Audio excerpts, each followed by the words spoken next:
왜? 나는 너한테 갚아주면 안 되냐? 너도 당해야지 내 심정 이해하지? 그래서 그깟 금 쉰 돈으로 이렇게 사람 갖고 장난쳐도 되는 거예요? 너 때문에 나는 입원까지 했다. 너는 젊어서 멀쩡하면 된 거 아니냐? 참나, 진짜 모자가 똑같네요. 아주 질려요. 내가 미쳤지. 이런 집안에 시집 오러 다니. 나도 너 같은 며느리 우리 집안에 들인 거 후회한다. 하나를 보면 열을 한다고 집안이 좋고 나쁘고가 문제가 아니라 너 하는 짓 보면 가정교육에 문제가 있다 싶어. 학벌이 다가 아니라 너 보면 인성이 더 중요하단 거 알겠다. 지금 말씀 다 하셨어요? 저희 엄마한테 뭐라 하시는 거예요? 효녀 났구나. 네 엄마가 딸 잘못 키운 거 맞지? 그러니까 네가 잘못하면 네 엄마 욕먹는 거 모르니? 그러니 네 자식은 너처럼 키우지 말아라. 손주가 너같이 자라서 다른 집에서 가정교육 운운하면 기분이 썩 안 좋을 것 같구나. 저는 진짜 어머님하고 안 맞는 것 같아요. 맘 같아선 어머님 때문에 이혼하고 싶지만 애한테 아빠 뺏기 싫어서 참는 거예요. 나도 손주 때문에 우리 아들이 너랑 이혼한다는 거 말린 거다. 내가 안 말렸으면 너 벌써 이혼녀 딱지 붙였어. 누구보다 세간에 신경 쓰며 사는 게 너 아니냐? 참기 힘드네요. 그냥 보지 말고 살아요, 어머님. 비밀번호 바꿀 테니까 이제 서로 알려하지도 말고 남처럼 지내요. 명절 때도 손주만 보낼게요. 그래, 그럼 처갓집도 똑같이 손주랑 너만 다녀오거라. 우리 엄마랑 사이 좋아요. 어머님이랑 달리 남의 집 귀한 자식한테 함부로 안 하시거든요. 영웅이 생각은 다른 것 같던데? 모처럼 쉬는 날 처갓집 이사까지 동원된다고 힘들어하던데? 그것 때문에 몇 날 며칠을 끙끙 앓아서 처갓집은 가기도 싫다더라고. 그건 제가 영웅 씨랑 얘기 나눠볼게요. 아무튼 저희 가정일에 더 이상 참견 안 하셨으면 좋겠어요. 참견한 적 없다. 영웅이가 와서 허구한 날 이혼 얘기해대니 나도 답답했는데 나도 더 이상 이제 말리지 않으려고 하니 알아서 부부 문제 잘 해결하도록 하거라. 안녕하세요. 제 이름은 고현자이고 올해 칠순잔치를 했습니다. 저는 경기도 광주에서 살고 있고 아들네는 신도시로 아파트 분양받아서 이사와 전보다는 가깝게 살게 되었습니다. 저는 최근에 별일이 다 있었습니다. 아들이 처가살이를 오래 했고 분가를 한다니 누구보다 좋아했고 기뻐했습니다. 그 모습을 보고 사돈이 씁쓸했죠. 하지만 저는 그 마음을 압니다. 아무리 아들을 친아들처럼 대해준다고 쳐도 현실로 보면 마냥 백년손님 대접해줄 수는 없는 노릇이니 미운정 고운정 다 들었다고 해도 장모님이니 불편할 수도 있었습니다. 하지만 그것을 가지고 서운하니 자네가 나한테 어떻게 그럴 수가 있냐고 우리 아들을 잡는 것은 아니지요. 며느리도 마찬가지로 말입니다. 아들은 새로 신도시 아파트에 이사를 오게 되었고 새 집에 왔으니 집에서 칠순잔치를 해드리겠다고 저를 오라고 간곡하게 부탁을 했습니다. 아들은 행여나 가뜩이나 길눈이 어두운 저를 모시러 온다고 했으나 저는 아들 힘들까봐 스스로 갈 수 있다고 했지요. 하지만 며느리의 장난으로 아들 집을 헤매게 되었고 지리가 익숙하지 않았던 것도 있었지만 며느리가 고의로 집 주소를 잘못 가르쳐줘서 영하 15도의 날씨에 그리도 헤매게 된 것이었습니다. 그것 때문에 저는 폐렴으로 입원을 하게 되었는데 은근슬쩍 넘어가려는 며느리를 어떻게 처리해야 할지 많은 고민을 해야만 했습니다. 그래서 저도 똑같이 갚아줘야겠다 싶었지요. 한파가 닥친 체감 영하 17도의 날씨에 말이죠. 유서를 쓴다니 한달음에 기쁜 마음으로 오는 며느리를 어찌 좋은 마음으로 받을 수 있을까요?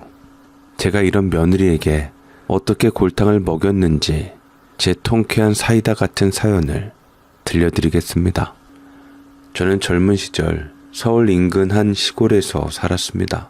부모님은 농사를 지으면서 살았고 저희 부모님은 3남 2녀인 저희 형제들을 비록 공부는 마음껏 못 시켜도 바른 인성을 키워주시려고 노력했습니다. 부모에 대한 효도와 항상 형제 간의 우애를 가르쳤던 분이셨고, 저는 그런 부모님 밑에서 자랐습니다.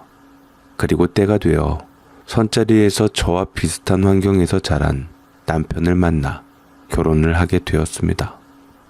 저희 남편은 인근 동네에서 사는 배농사를 짓는 집의 아들이었는데 천성이 부지런하고 성실해서 부모님이 쏙 마음에 들어 했습니다. 제 신랑감 후보로 공무원인 남자도 있었는데 더 많이 배우고 집안도 더 잘 살았지만 기본적으로 저와 부모님을 못 배웠다 무시를 깔고 들어가길래 저는 배농사 짓는 남편과 망설임 없이 결혼을 하게 되었지요. 최서방이랑 잘 결혼했다. 적어도 최서방 때문에 속 썩이고 살 일은 없지 않겠냐.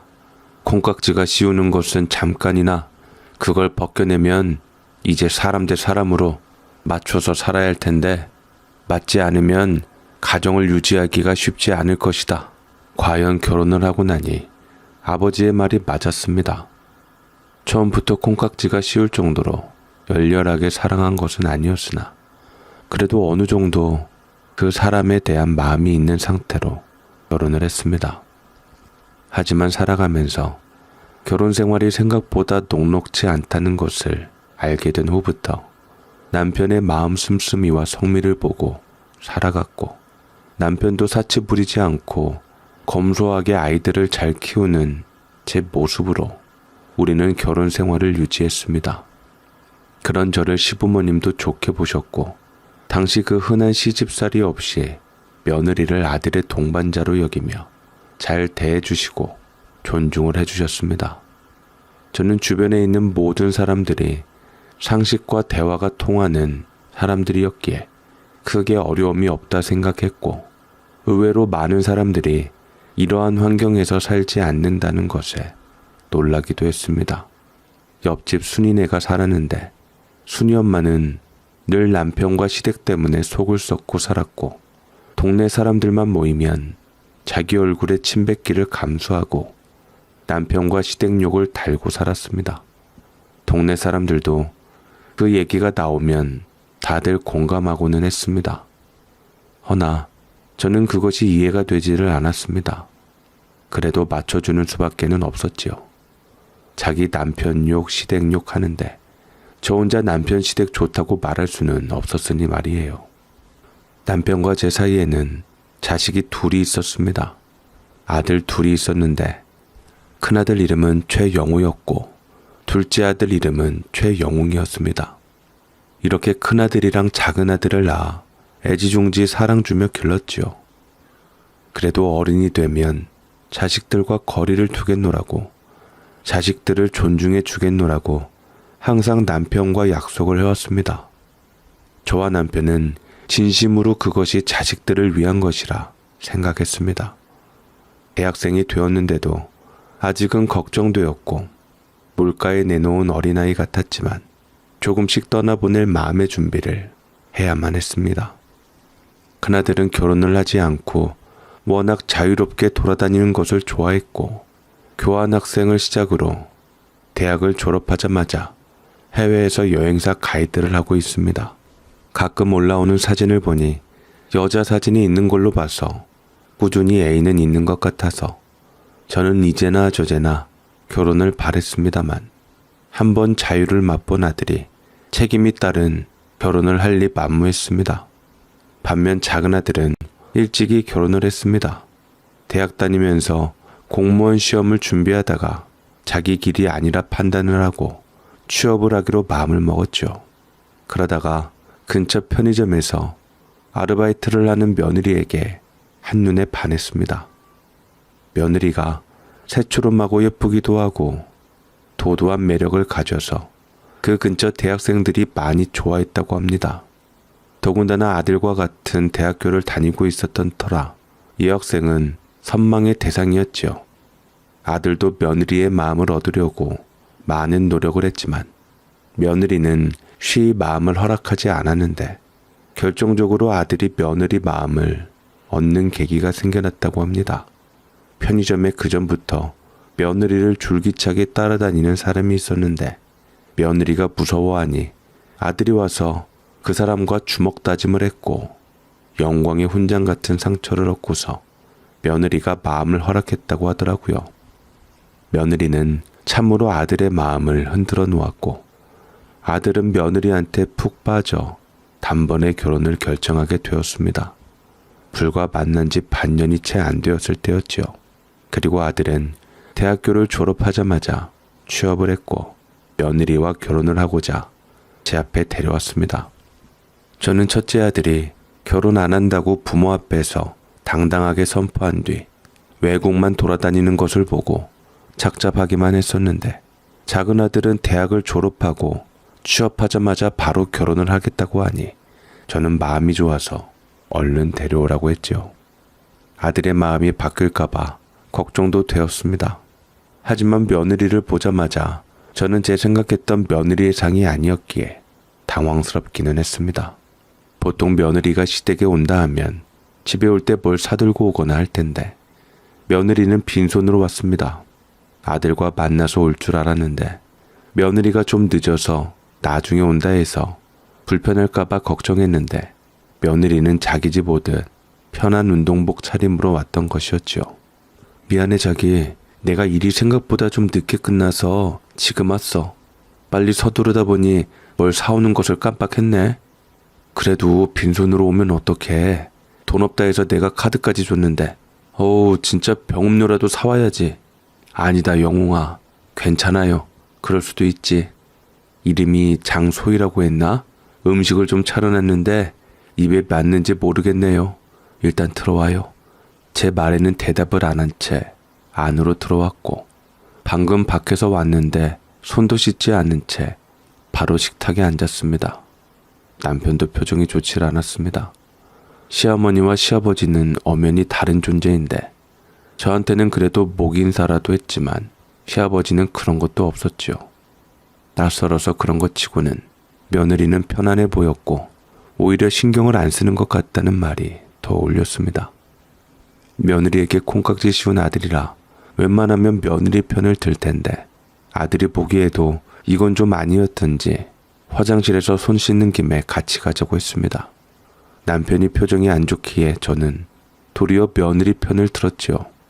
요새 애들은 다 저런가? 아무리 신세대들이지만 이해를 잘 못하겠네. 처음 결혼할 남자 부모님 뵙는 자리에 저런 운동복이라니. 위생관념도 엉망인 것 같고 가정교육을 못 받은 것 마냥. 쉿, 아이고 그런 소리 말아요. 며느리감 들어요. 요새 애들 그런 거 얼마나 예민한데요. 괜히 밉보일 짓 하지 말아요. 요새 며느리 살이 한 달 만큼 며느리 기가 드세다는데 당신도 절대 밀리지 마. 초장에 잡아야지 시부모 어려운 걸 알지? 딱 보니 갈 길이 멀겠어. 차라리 헤어지고 다른 아이 데려오면 좋겠다 하는 마음이야. 남편은 며느리가 그리도 마음에 안 들었던지 며느리 화장실에 간 사이 좋지 않은 마음을 드러냈습니다. 화장실에서도 아들과 며느리의 사이가 조금 심상치 않았죠. 물을 틀어놨지만 그 안에 묻힌 목소리가 빠져나와 점점 커지고 있었습니다. 기껏 예비 며느리 초대한 자리인데 이렇게 분위기가 안 좋으면 안 될 것 같아서 화장실 문에 노크를 했습니다. 손 씻는 시간이 너무 긴 것 같다고 어서 나와서 국 식으니까 식사부터 하자고 했지요. 간신히 안 좋은 분위기를 끊어 며느리는 화가 난 얼굴이었지만 애써 참으며 식탁에 앉았습니다. 하지만 기분이 상했던지 밥을 깨작거리다가 먹지를 않았고 제가 깎아놓은 과일도 먹지 않은 채 그렇게 집으로 돌아가 버렸습니다. 남편이 아들에게 너 꼭 저 아이랑 결혼해야겠냐고 말을 하니 아들은 결혼하고 싶다고 말을 했지만 아들도 기분이 별로 좋지는 않아 보였죠. 제가 눈치껏 더 이상 남편한테 뭐라 하지 말라고 했더니 남편은 계속 한숨만 쉬었고 결혼은 현실이니 연애 감정만으로 결혼하면 안 된다고 다시 한번 아들에게 충고를 남긴 뒤 방으로 돌아갔습니다. 첫 며느리를 볼 생각에 잔뜩 기분이 들뜨고 마음이 설레었지만 이렇게 어긋나 버린 며느리와의 첫 만남이었습니다. 첫 단추를 잘 끼워야 그 다음 단추가 잘 끼워지는 법인데 그 이후로도 며느리의 인상이 좋지 않았고 상견례 때는 사돈도 보고 나서 마음에 걸리기는 했습니다. 며느리는 무남동료 외동딸이었지요. 사돈은 그런 딸을 애지중지하며 곱게 길렀다고 했습니다만 대학교 때 바깥 사돈하고 이혼을 했다고 들었습니다. 아들한테 대강 듣자니 바깥 사돈이 바람이 나서 이혼을 요구했는데 그래도 안 사돈이 딸 시집가는 거 보고 나서 이혼하겠다고 했는데도 결국 소송을 해서 이혼을 했다고 들었습니다. 그래서 소희가 많이 힘들었어요. 바람난 아빠가 원래도 집에 잘 들어오지 않았던 상황에서 그렇게 이혼 소송까지 당하게 되니 엄마를 위해서 생활비를 벌었다고 하더라고요. 대학교 때도 쉬지 않고 돈 벌고 공부하느라 바빴어요, 소희는. 그래서 지금 저보다 더 좋은 직장에 취직을 했잖아요. 운동복을 입고 오길래 운동 쪽에 종사하는 사람인가 했더니 그건 아니고 대기업에 취직했어요. 워낙 공부도 잘해서 전액 장학금 받고 졸업했어요. 애가 독한 구석이 있어서 생활력도 강해요. 제가 물론 사랑하는 사람이기도 하지만 엄마 아빠도 마음에 쏙 들 것 같았는데 그런데 아들은 차마 말을 못 잇고 우물쭈물했습니다. 남편은 헛기침을 하며 자리에서 일어섰고 저는 그 쎄한 분위기를 다독였지요. 근데 차라리 아들이 그때 며느리에 대해서 알려주지 않았으면 오히려 선입견이 덜 생기지 않았을까 싶기도 했습니다. 그 후에 바로 상견례를 진행하게 되었는데 안사돈을 만나 뵙게 되었어요. 바깥사돈은 연락도 되지 않는 상황이었습니다. 아들이 그때 며느리한테 한마디 했던지 아들과 며느리는 옷을 얌전하게 입고 온 상황으로서 분위기를 맞췄고 이내 안사돈이 도무지 오질 않았습니다. 차 한 잔씩 시키고 처음에 조잘조잘 아들이 노력하에 얘기를 이어갔지만 이내 잠깐만 멍하게 보며 안사돈을 기다렸지요. 한 30분쯤 지나고서야 며느리가 엄마 언제 오냐고 전화를 했는데 곧 오겠다고 한 후부터 30분 정도 더 늦은 후에 오게 되었습니다. 아이고 죄송합니다. 제가 좀 늦었지요? 제가 요새 운동 삼매경에 빠져서 시간 가는 줄 몰랐네요. 잠시만 기다리세요. 네? 아니 또 어디를 가시려고? 제가 운동한 후 옷을 갈아입으려고 했는데 갈아입을 옷을 차에다 놓고 와서 그냥 급하게 왔어요. 근데 요전번에 우리 사위가 딸한테 운동복 차림으로 예의 없게 오냐는 말에 저도 정신이 번뜩 들어서요. 곧 가족이 될 사이니 편한 게 좋은 건데 사돈 어르신들은 격식을 좀 따지시는 것 같아서요. 아무튼 기다리세요. 그리고 제가 대답도 하기 전에 부랴부랴 사돈은 옷을 가지고 화장실로 갔습니다. 며느리는 얼마나 운동을 좋아하는지 안사돈 역시 처음 볼 때 운동복 차림으로 와서 당황했습니다. 대놓고 저희한테 뭐라 하는 건지 격식 따진다며 말하고 따로 옷을 챙겨왔다고 잠시만 기다려달라고 하는데 남편은 대책 없는 인상에 찬물만 벌컥벌컥 들이켰습니다. 그리고 안사돈은 저희를 또 20분가량 기다리게 만들었지요. 그리고 20분이 지난 뒤 아주 고운 모습으로 자리에 와 앉았습니다. 화장도 예쁘게 하고 옷도 곱게 입고 오고 처음부터 이런 모습을 보여주셨다면 아주 인상이 좋게 남았을 텐데 과정을 알고 나니 저도 썩 좋게 보이진 않았습니다. 안사돈은 참 미인이었고 며느리가 안사돈을 닮아서 예쁘구나 싶었습니다.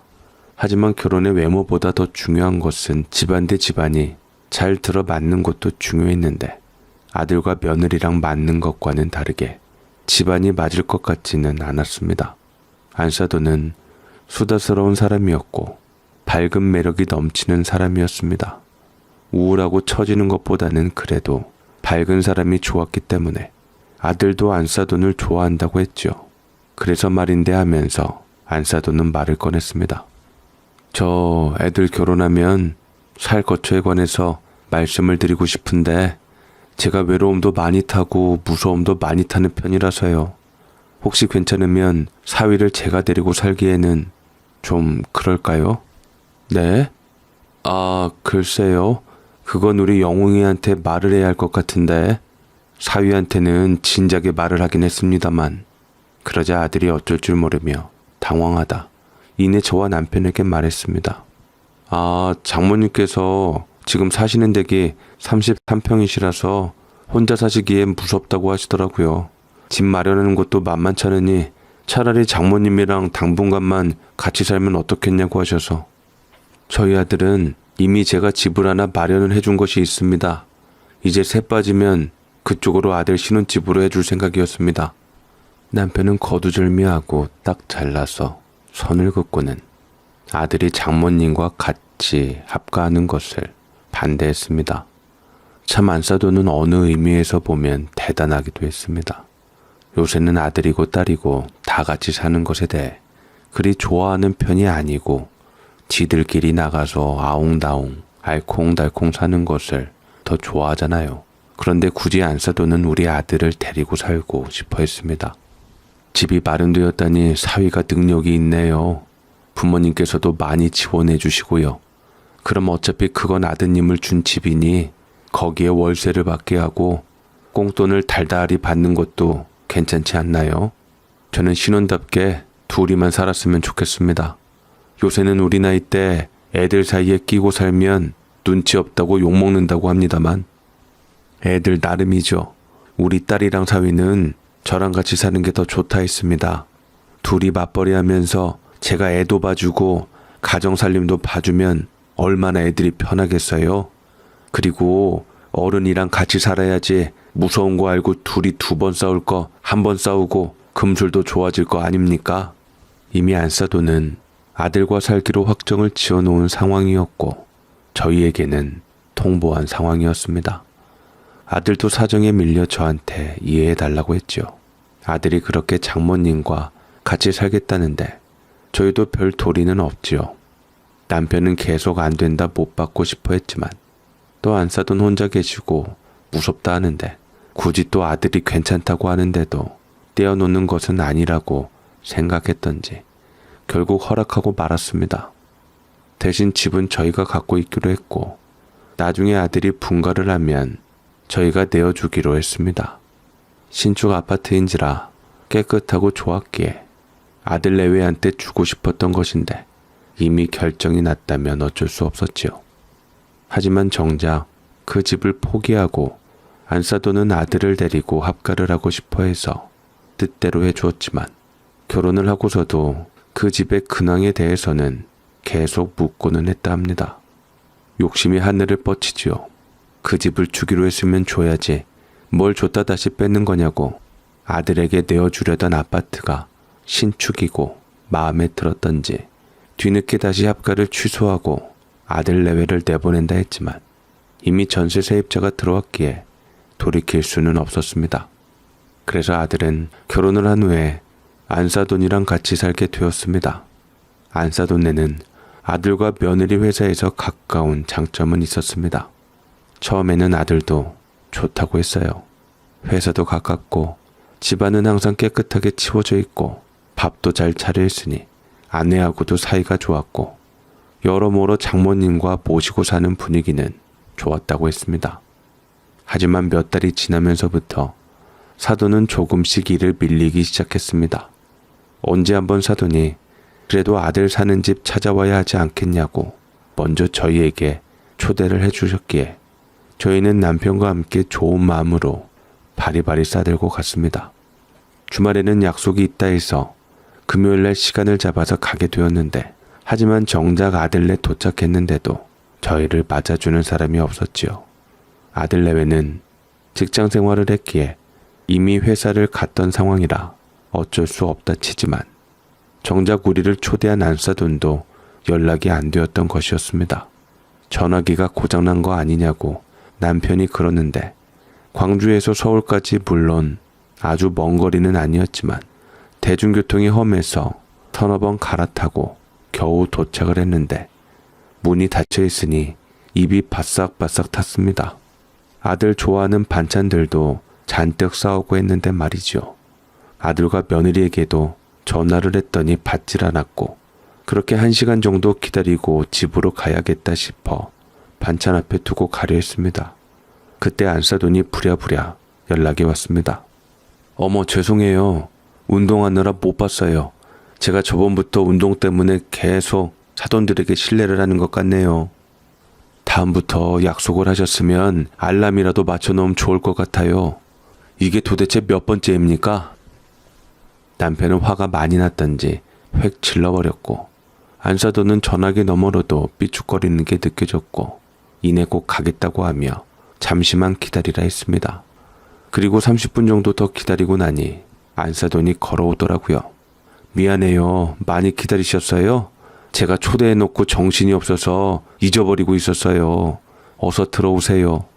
그때 부랴부랴 안사돈이 와서 비밀번호를 누르고 문을 열고 딱 들어갔는데 남편은 상당히 유감스러운 얼굴이었고 이내 눈에 보이는 집안 어지러움을 보고 입을 턱 벌리고 다물지를 못했습니다.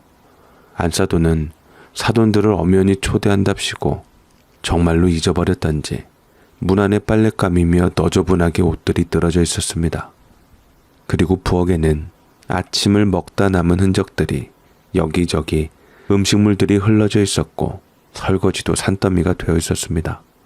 안사돈은 정말로 저희를 손님보다는 가족이라고 생각했던지 거기 소파에 앉아 계시라고 하면서 후다닥 빨랫감을 바구니에 담은 후 다용도실에 던져 놓았습니다. 남편이 손을 씻고 오겠다고 화장실에 간 사이 안사돈은 그릇을 닦으며 식탁을 후다닥 치우는데 저는 혹시 같이 도와드릴까요? 내심 물었습니다. 혹시 괜찮으시다면 제가 좀 도와드릴까요? 그럼 부탁 좀 드릴까요? 아무래도 여자들이 둘이나 있는 집이라 바닥에 머리카락 같은 것들이 좀 많은데 청소기 한 번만 돌려주세요. 거실 안쪽에 붙어 있을 거예요. 네, 알겠어요. 저는 청소기를 가져와서 청소기를 켠 후 바닥 청소를 했고 청소기 안에도 먼지가 잔뜩 쌓여서 비우지를 않아 저는 검정 봉투를 가져와서 거기다 먼지를 털어놓았습니다. 회색 뭉친 먼지들과 머리카락이 뭉텅이로 쏟아져 나와 저도 모르게 콜록콜록 기침을 하게 되더라고요.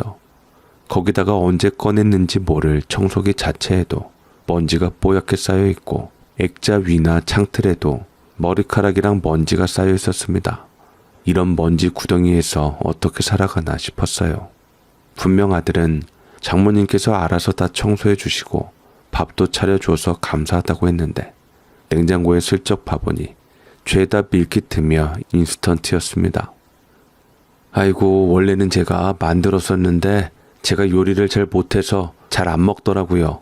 재료비도 비싸고 수고스러워서 반찬집에서 사 먹다가 단골 반찬집이 망해서 새로 반찬집을 알아봐야 하는데 또 인스턴트가 편하다 보니 그렇게 먹게 되네요.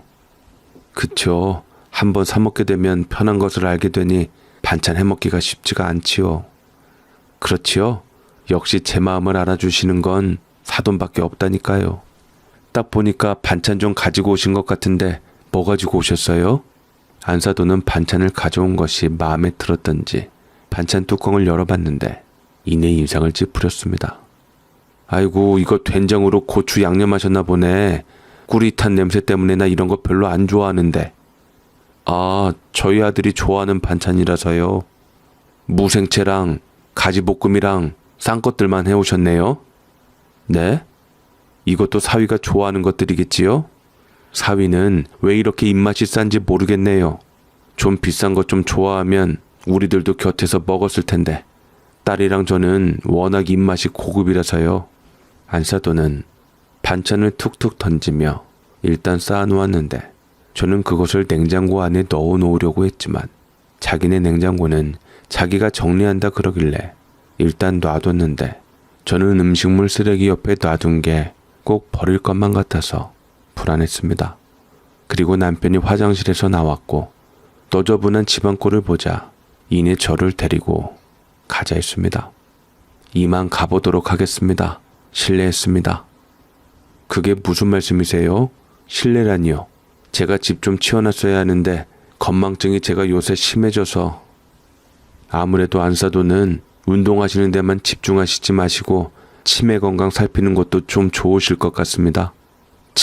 치매요? 박갑사돈, 저한테 지금 치매라고 하셨습니까? 네, 제가 볼 때는 좀 심하신 것 같아서요. 상견례 때부터도 좀 미심쩍었었는데 지금 집들이까지 이렇게 잊으시니 치매가 있으신다거나 아니면 저희를 무시하는 것 같으셔서요. 아니, 그런 얼토당토한 말씀이 어딨어요? 저는 치매도 없고 사돈들을 무시한 적도 없어요. 말이 나와서 하는 말이지 안사돈 때문에 저희가 얼마나 불쾌했는지 아십니까? 매번 저희한테 이러시니 저희도 이제는 별 생각이 다 드네요. 남편은 화가 단단히 난 채 그렇게 말을 하고서 제 팔을 잡고 그 집을 빠져나왔고 그 이후로 안사돈과 일정 기간 동안 교류하지 않았습니다.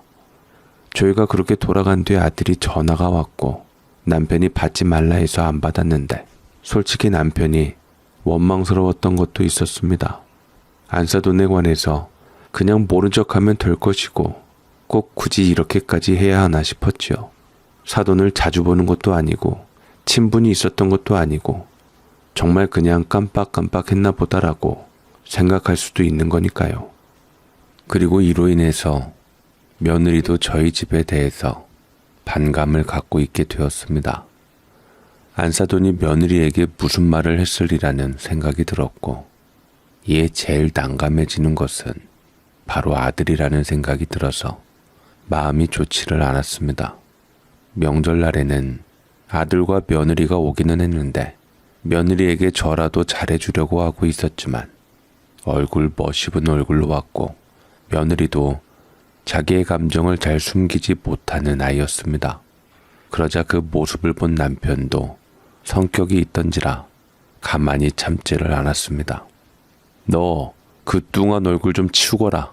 모처럼 1년에 몇 번 오는 시댁 오기가 그리 싫으면 차라리 오지 말 것이지 뭘 굳이 구역구역 와가지고 그 얼굴을 하고 앉아있어? 왜 제 표정 가지고 그러세요? 오래 와서 멀미해서 그러는 건데? 거짓말하지 마라. 내가 네 표정 한두 번 겪냐? 대충 너에 대해서 알만하니 내가 이렇게 말이라도 하는 거다. 너 시댁 식구들은 그렇다 치더라도 어디에 가면 얼굴 관리나 좀 해라. 싫은 티 내면서 사회생활이 유지가 되는 것도 신기하다. 그만 좀 하세요, 아버지. 모처럼 오랜만에 얼굴 보는데 왜 큰 소리 내세요? 소희 아침 출발 때까지만 해도 좋았는데 멀미 때문에 정말 힘들어했단 말이에요. 그걸 이해 하나 못 해주세요? 며느리는 얼굴이 더 굳어졌고 아들은 남편에게 그만 좀 하시라고 하며 단번에 며느리 편을 들어주었습니다. 그러자 남편은 기가 막히고 어이없다는 듯이 쳐다보았고 며느리는 눈물을 글썽였지요. 며느리가 울적이자 아들은 그런 며느리를 위로해주며 다독여 주었습니다. 그 모습이 꼴보기 싫은 남편은 벌떡 일어나서 세상 말세라며 나가버렸고 아들도 안 되겠다는 듯 며느리의 손을 잡고 일어섰습니다. 저는 그 사이 눈치를 볼 수밖에는 없었지요. 왜 더 먹지 않고 엄마가 정성스럽게 차린 건데 아버지 저러시는데 눈집에서 이 사람과 어떻게 먹어요? 집에 가서 먹을게요. 집에? 아, 그럼 반찬 좀 가져갈래? 저번에 가져갔던 거 반찬 먹을만 했어? 저번에 언제요? 왜 저번에 너희 장모님 집들이한테 그랬을 때 네 아버지랑 같이 갔을 때 감정이 상해 나오긴 했는데 반찬은 다 두고 나와. 그때 며느리가 갑자기 대화에 끼어들었습니다. 자기야, 우리 빨리 가자. 내 배가 좀 아픈 것 같아. 빨리 가서 쉬어야 할 것 같아. 영웅이 너 혹시 그때 반찬 못 먹었던 거야? 자기야, 뭐하고 있어? 나 아프다니까. 빨리 가자. 일단 알았어. 엄마 나중에 연락할게요. 아들은 일단 배가 아프고 급하다는 며느리를 부축하고 먼저 가게 되었고 저는 내가 만들어 놓은 음식을 음식물 쓰레기통 근처에 놓는다 싶었는데 역시나 버렸구나 하는 확신이 들었습니다. 아들을 위해서 만들어 왔던 음식들인데 그것을 몽땅 버렸다면 절대로 사람이 할 짓이 아니었습니다.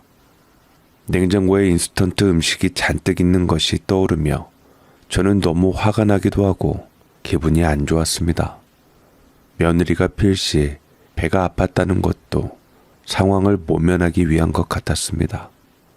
괘씸하기도 했고 저도 남편의 부글부글 끓는 심정을 이해할 수가 있었습니다.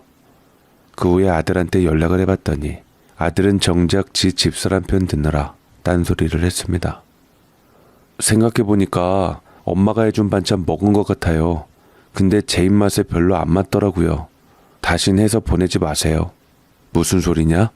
그거도 아기 때부터 장가가기 직전까지 잘 먹었던 반찬들만 해가지고 갔는데 입맛이 바뀌었나 봐요. 장모님 음식이 훨씬 더 입에 맞아서 그래요. 해오지 마세요, 엄마. 네 장모님 요리에 별로 취미가 없으신 것 같던데 인스턴트만 먹이지 않냐? 인스턴트 먹으면 몸 상한다. 그래도 한 음식 먹어야지. 인스턴트도 먹을만해요. 요새 얼마나 잘 나오는데요. 그리고 장모님도 노력하시고 계시니 너무 그러지 마세요. 엄마 유난이라는 소리 별로 듣고 싶지 않아요. 아들은 제게 그리 얘기를 했고 더 이상 말 길게 하지 않고 끊었습니다. 며느리 눈치 보는 게 느껴졌습니다. 속상했던 저는 아들을 처가에서 빼오고 싶었는데 아들이 장모님 모시고 살고 싶다 하니 더 이상 저도 어쩔 수 없었습니다. 아들을 봐도 걱정, 안 봐도 걱정이었습니다. 거의 바빠서 못 보기는 했을 때는 무소식이 희소식이다 싶기도 했지만 집안일에 취미 없는 장모님 밑에서 끼니는 안 거르고 잘 생활할 수 있을까 하는 생각이 들었습니다. 부모라는 것은 자나깨나 자식 걱정이지요. 그래서 아들 걱정하느라 미처 곁에 있는 남편은 못 챙겼나 봅니다. 어느 날 따스한 햇살이 좋아서 밖에서 시장이나 다녀올까 하면서 장 보며 상인들과 잡담을 하다가 서비스로 바지락을 잔뜩 받아와서 간만에 날씨도 오솔오솔한데 칼국수나 끓여 먹을까 했죠. 그래서 근처 마트에 들러 칼국수랑 쪽파랑 사오느라 시간이 더 지체되어 있었는데 집에 와서 도착해보니 남편이 쓰러져 있는 것이었습니다. 저는 깜짝 놀라 여보하며 외치며 남편의 상태를 확인을 했고 남편은 이미 정신을 잃은 상태였습니다.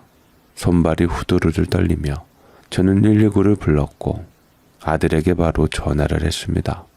바빠서 안 받을 거라 생각했는데 그래도 아들은 제 전화를 받았고 제 심상치 않은 기운을 눈치채고는 무슨 일이냐고 물어서 저는 절로 드는 안심에 오열하며 네 아버지 쓰러졌다라고 말을 했죠.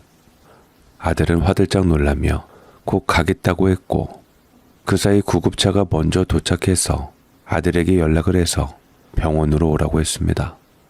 응급실에 도착하자마자 의사들이 우르르 한꺼번에 달려들어 남편을 살리려고 했지만 이미 남편은 골든타임을 놓친 듯 정신이 돌아올 줄을 몰랐고 그렇게 남편은 으스러지는 바람 앞에 촛불처럼 힘없이 꺼졌습니다.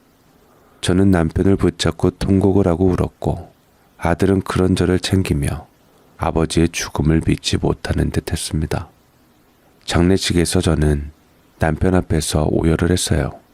살아생전 더 잘해주지 못한 남편에 대한 미안함과 후회가 드니 더 마음이 저리고 아파서 울게 되었습니다. 며느리와 아들이 빈소를 지켰는데 그때 하필 사돈은 친구들이랑 여행을 가는 바람에 오지 못했고 며느리만 오게 되었습니다. 며느리는 묵묵히 일을 잘 도와주어서 참으로 든든하게 느껴졌는데 손님상을 열심히 내놓으며 분주하게 움직이는 며느리에게 고마웠습니다. 고맙다 소희야. 그래도 너 덕분에 내가 많이 살 것 같구나. 별 말씀을요. 시아버지 돌아가셨는데 제가 그래도 며느리인데요. 평소 너를 더 잘해주지 못한 게 내 마음에 맺히는구나. 네 아버지도 아마 너를 오해한 것을 많이 미안해할 거다. 아니에요. 제가 좀 더 잘했어야 했는데. 어머님, 저 잠깐만 나갔다 올게요. 며느리는 눈시울이 붉어지며 제 말에 마음이 흔들린 듯 눈물을 글썽였고 저는 그런 며느리를 보내었는데 마음이 생각보다 약한 아이라는 생각이 들었습니다. 아들은 그래도 저와 며느리 사이가 좀 좋아진 것에 대해 안도의 한숨을 쉬었습니다. 이참에 며느리랑 잘 지내봐야겠다 생각이 들었습니다. 비록 멀리 살기는 하지만 그래도 조금만 노력한다면 얼굴도 자주 볼 수 있고 이제 제가 혼자 사는 만큼 아들도 안쓰러웠던지 바쁜 와중에서도 저를 자주 찾아뵙겠다고 했지요. 한 생명이 꺼지면 한 생명이 소생하는 법은 자연의 이치인지 남편이 가고 슬픔에 잠겨 있다가 좋은 소식을 전해받게 되었습니다. 바로 며느리가 임신을 했다는 소식이었습니다. 그곳으로 저는 남편이 떠난 슬픔을 애써 떨칠 수 있었고 다음에 눈에 넣어도 안 아플 손주가 태어났습니다. 하지만 그때 당시 코로나가 찾아와서 저는 손주를 몇 년간 제대로 볼 수가 없었습니다. 그렇게 하염없이 시간이 흐르고 영상통화로만 손주 자라는 모습을 지켜보는 동안 저는 참으로 지독히 외로웠습니다. 맨날 마스크 쓰고 다니고 사람들이랑 모임도 못 가지고 홀로 집안에 방치된 채 살아갔지요. 며느리와 아들과 사는 안싸돈이 그렇게 부러울 수가 없었습니다. 그렇게 코로나 시국이 지나가고 하나둘씩 규칙이 풀리며 조금씩 일상생활의 자유를 찾게 되었는데 그러면서 아들은 제게 연락해서 원래 주려고 했던 경기도 신축 아파트를 팔고서 회사 가까운 데 집을 사서 분가를 하고 싶다고 말을 했습니다. 이제 모든 게 조금씩 안정화되어 있으니 분가하려고요. 장모님도 괜찮다셨고 저도 이제 애가 어린이집 갈 때가 되니까 따로 나와서 사는 게 좋을 것 같더라고요. 그래? 네 처갓집에서 괜찮다 했어? 어차피 제 집으로 들어가는데 뭐라 하겠어요.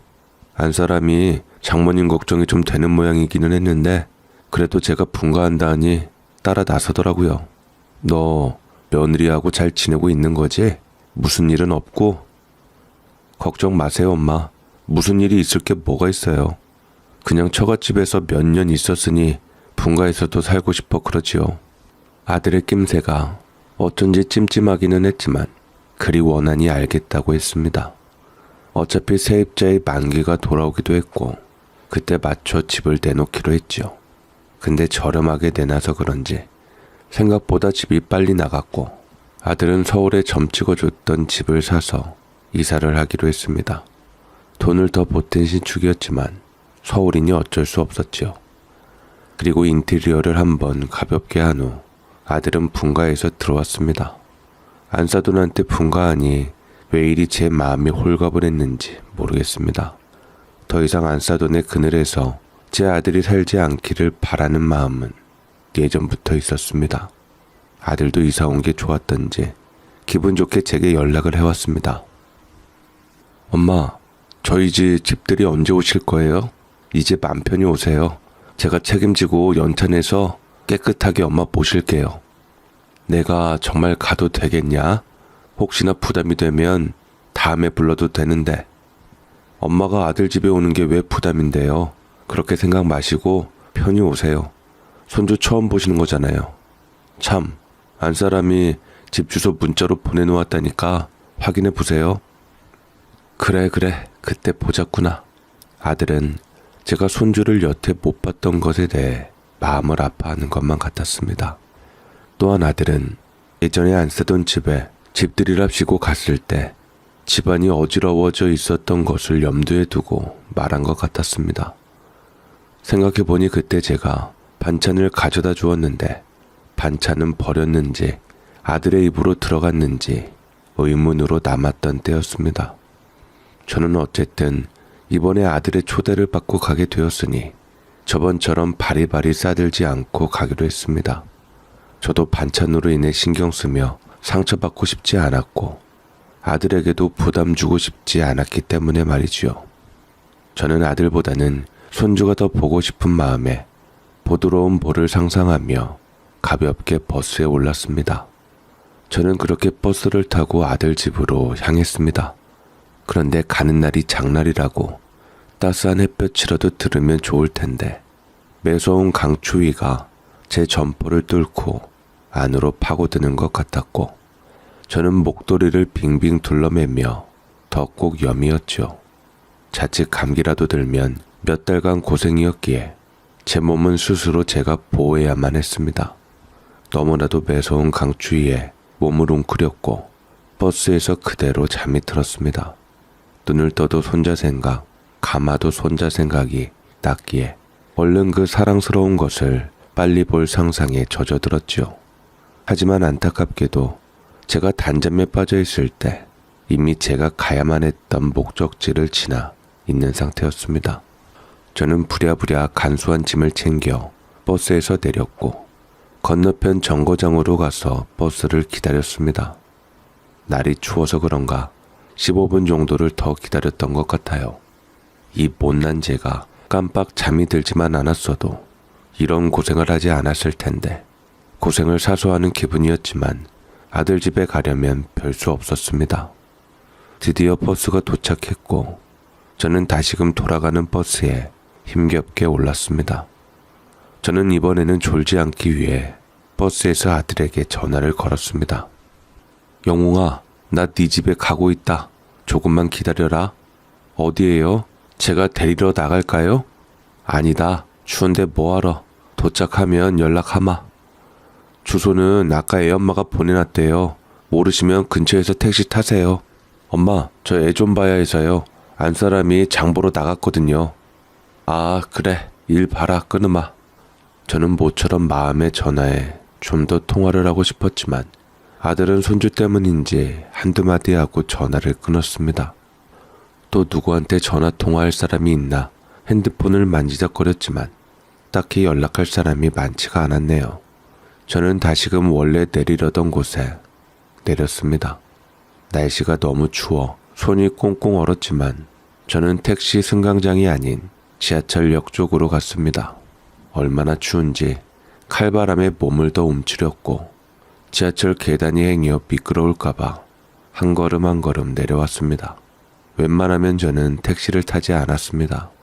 예전에 택시 기사에게 요금을 바가지로 먹은 이후부터는 절대 타지 않지요. 돈도 얼마 없어서 한 푼이라도 아쉬운 판국에 그렇게 허투루 돈을 날리는 것은 한 번으로 좋겠습니다. 코로나 이전에 저는 둘째 아들 회사에 찾아간 적이 있었습니다. 집에서 찾아갔던 것은 아니고 근처 친척 집에 들린 김에 잠깐 아들 얼굴을 보고 싶었지요. 왜 새삼 자식이 그리 꼭 보고 싶을 때 있지 않습니까? 저도 그랬습니다. 그때는 남편도 있었지만 둘째 아들 회사 취직해서 밥 한 끼 사주고 싶다는 말에 뭐 대단한 일 했냐고 대학 졸업해서 취직하는 건 당연한 거지 하며 가지 말라 했습니다.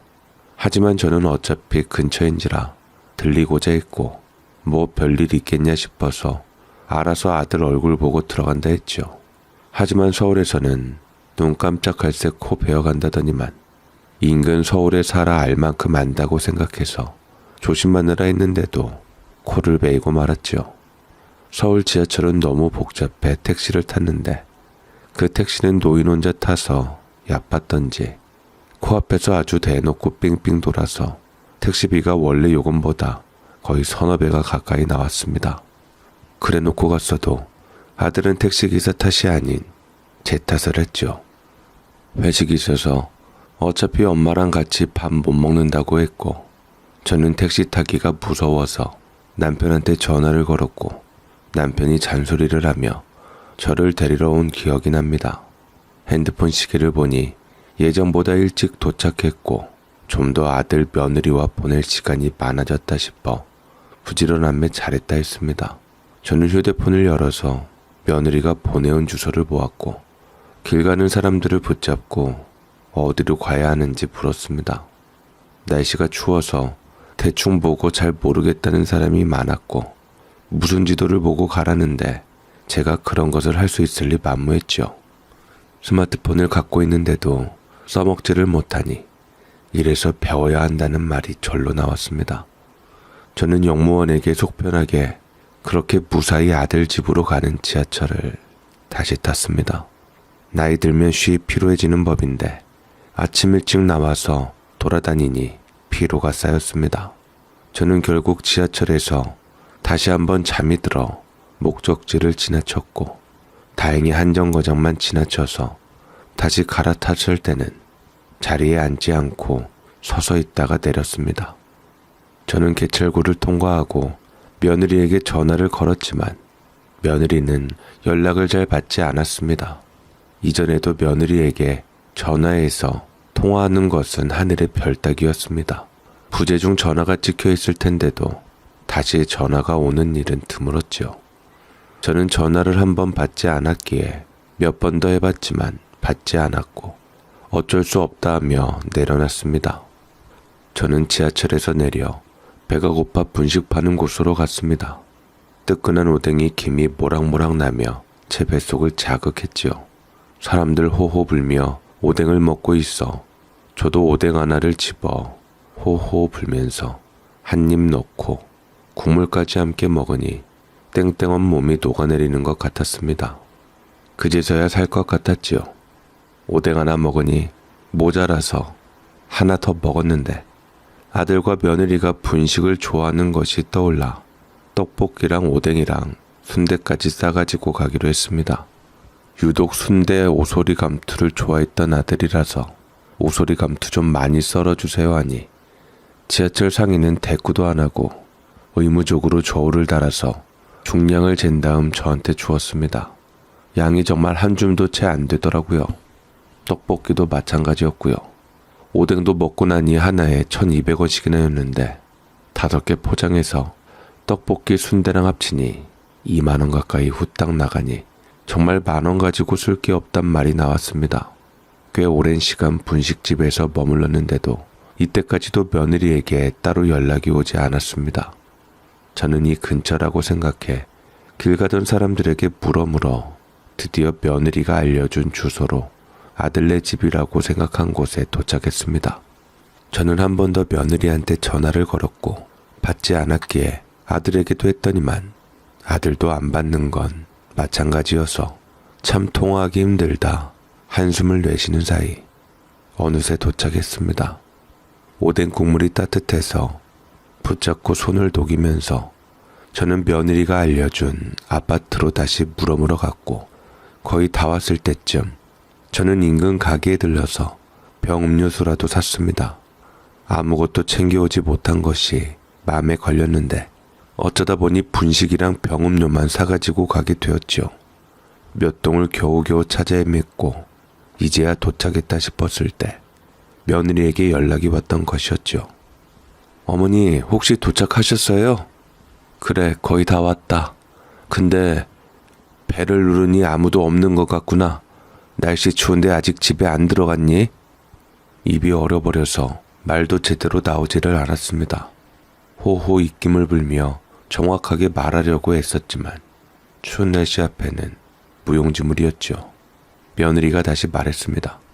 죄송해요 어머님. 문자 보니까 주소를 제가 잘못 알려드렸어요. 추운 데서 급하게 문자를 쓰다 보니까 핸드폰이 자동 저장된 게 지멋대로 써져서 엄한 주소가 찍혀 있더라고요. 뭐? 그게 무슨 소리냐? 그럼 지금 여기가 니들 집이 아니란 거야? 눈앞이 깜깜했습니다. 겨우겨우 여기까지 찾아오느라 얼마나 힘들었는데 여기가 아니라니요. 핸드폰이 지멋대로 전에 한번 쓴 내용이 자동 저장이 되어 그게 멋대로 주소 입력이 되었다는데 이게 무슨 말인지도 못 알아들을 뿐더러 가뜩이나 추운 날씨 뚫고 그 고생을 해야 한다는 게 막막하기만 했습니다. 죄송해요 어머님. 주소 다시 보내놨으니까 찾아오세요. 괜히 이해한테 말 들어가면 그러니까 어머니께서 말씀 좀 잘해주시고요. 너 제대로 확인하고 보냈어야지. 밖에 날씨가 얼마나 추운 줄 아니? 그러게요. 오늘 뉴스서 보니까 체감 기온이 영하 20도라고 하더라고요. 죄송해요. 거기서 멀지 않으니 그냥 택시 타고 오세요. 제가 택시비 챙겨 드릴게요. 아니 택시비가 문제가 아니라 아휴 아니다. 일단 알았다 끊자.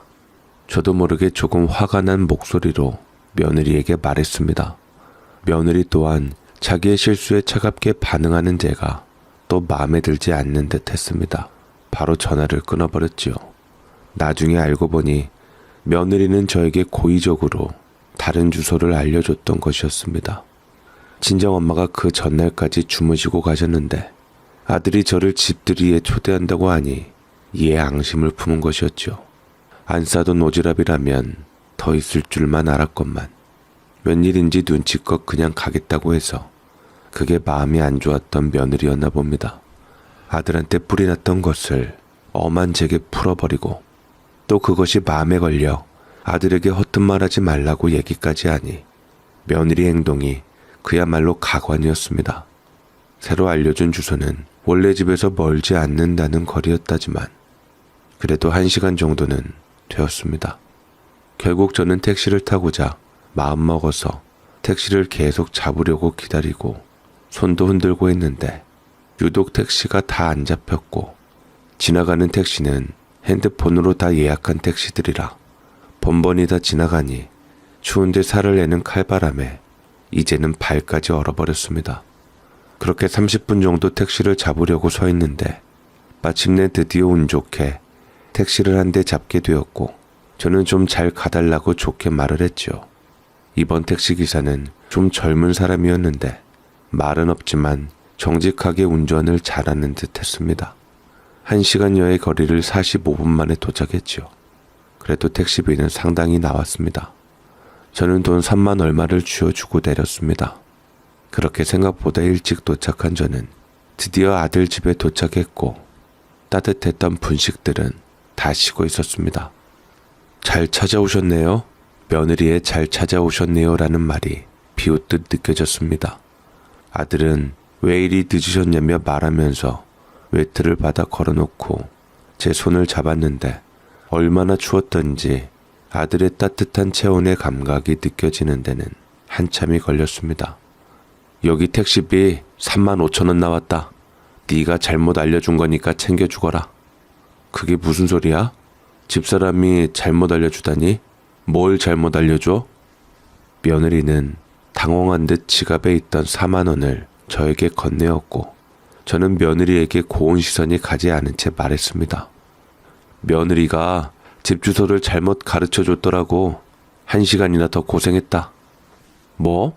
제가 바로 아들에게 일러바치자 며느리는 기가 막힌 듯 허하며 저를 쳐다보았고 저는 못 본 척 그렇게 예쁜 손주한테 가게 되었죠. 아들은 이게 다 무슨 소리냐며 며느리한테 얘기를 했고 아들은 화가 났던지 며느리와 잠깐 안방 가서 얘기를 하기로 했습니다. 싸움을 만들려 했던 것은 아니었지만 정확하게 사실을 말을 해야지 다시는 이런 고얀 짓을 하지 못할 거라 생각했습니다. 지도 찔리니까 아들한테 말하지 말라고 제 입단속을 시킨 것이었고 그럼에도 불구하고 며느리가 괘씸했기에 아들이 알 건 알아야 한다고 생각했습니다. 방에서는 생각보다 목소리가 커졌고 저는 또 괜히 큰 소리 나니 마음이 불편해서 리모컨으로 TV를 틀며 채널을 돌렸습니다. 사실 이 집도 저와 남편이 해준 집으로 산 집이고 매일 오는 것도 아니고 처음 왔기에 며느리한테 더 이상 바보 취급을 받고 싶지 않아 저는 더욱이 안 죽으려고 노력했습니다. 오히려 여기서 더 며느리 눈치를 보거나 약한 모습을 보이면 안 된다고 생각했습니다. 며느리가 진짜든 고의든 확인을 안 하고 보낸 것은 분명히 잘못한 거니까요. 더 이상 예전처럼 참고만 있고 싶진 않았습니다. 하지만 그 사이 저는 점점 몸에 열이 올랐습니다. 콧물이 줄줄 나고 목이 칼칼한 게 연신 기침이 났죠. 저는 혹시 몰라 마스크를 다시 쓰고 손주를 내려놓고 멀찍이 떨어졌습니다. 어린 손주한테 폐가 되면 안 되었으니까요. 손주는 제 예상보다 귀엽고 훨씬 사랑스러웠습니다. 눈물이 날 정도로요. 아들과 며느리가 방에서 나왔는데 둘 다 상기된 얼굴로 나와 감정이 상할 만큼 상한 것 같았습니다. 더 이상 며느리도 얄팍한 수를 쓰지 않았으면 하는 바람이었죠. 미안한데 내가 몸이 으슬으슬해서 좀 눕고 싶구나. 건넌방에 이부자리 펴놨어요. 얼른 식사하셔야 하는데 아직은 생각이 없구나. 오다가 오뎅을 먹어서 그런지 아직 든든하다. 니들도 한번 먹어보렴. 식어서 한번 데워 먹어야 할 거야. 아, 그럼 뭐 따뜻한 거라도 해드릴까요? 엄마 좋아하는 대추차 드릴까요? 아니야, 그냥 누워만 있고 싶어. 좀 편해지면 나오마. 몸이 별로 안 좋구나. 저는 몸이 안 좋다며 좀 누워있고 싶다고 했습니다. 며느리는 창고로 쓰던 작은 방에 제 이부자리를 깔아줬습니다. 원래 건넌방을 내드리려고 했지만 아기방으로 꾸며놓은 거라 혹여나 제가 뭐 나쁜 거라도 옮길까봐 싶어 그랬던 건지 창고방을 내주었죠. 그렇게 누워서 전기장판에 몸을 치지니 창고인들 상관없기는 했습니다.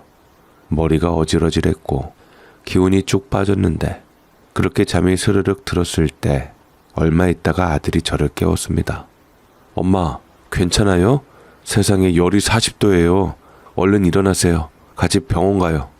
아들이 제 상태가 마음에 걸렸던지 문득 나와서 열을 재어보다가 생각지 못한 고열에 화들짝 놀라 병원에 가자고 했습니다.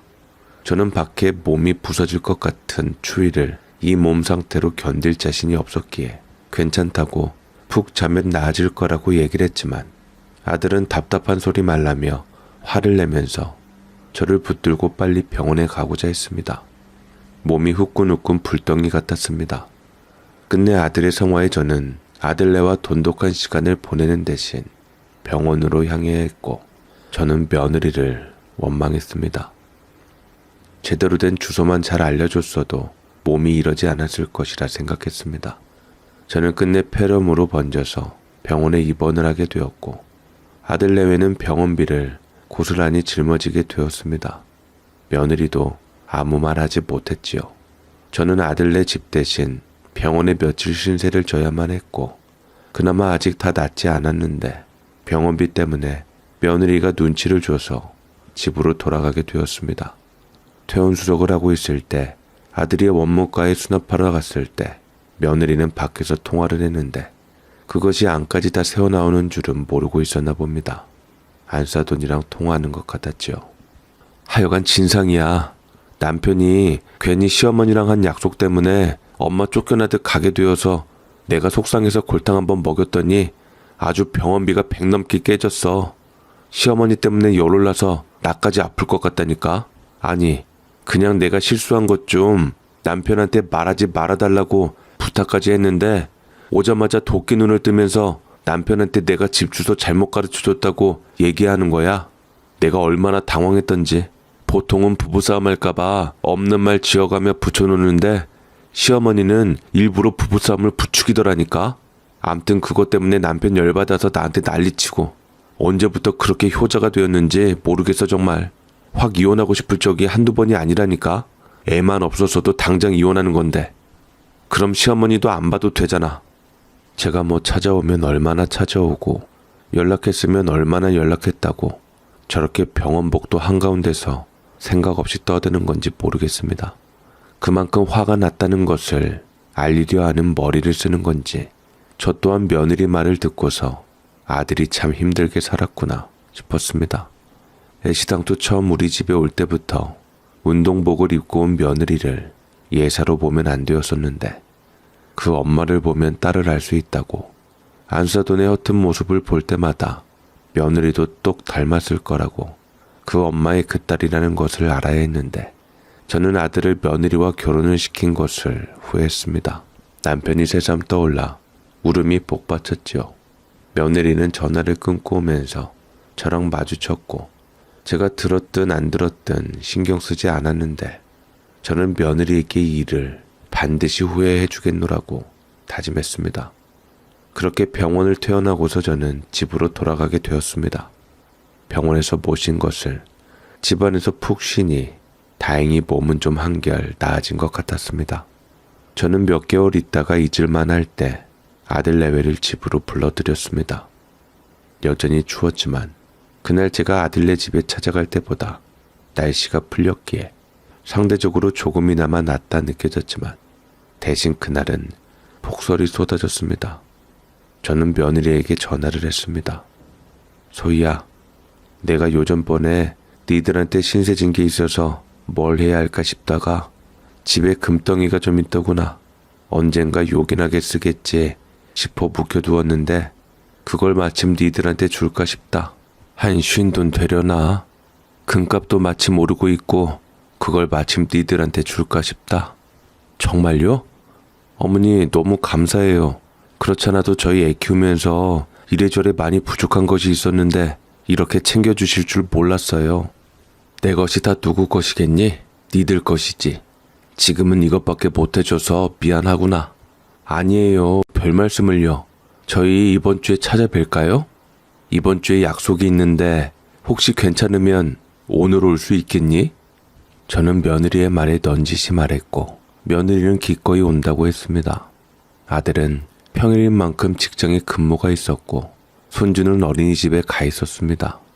행여나 며느리가 추운 날씨에 손주 데려온다 할까봐 일찌감치 괜히 손주 감기 들게 하지 말고 너만 와라 해서 며느리 혼자서 제가 사는 곳으로 내려왔습니다.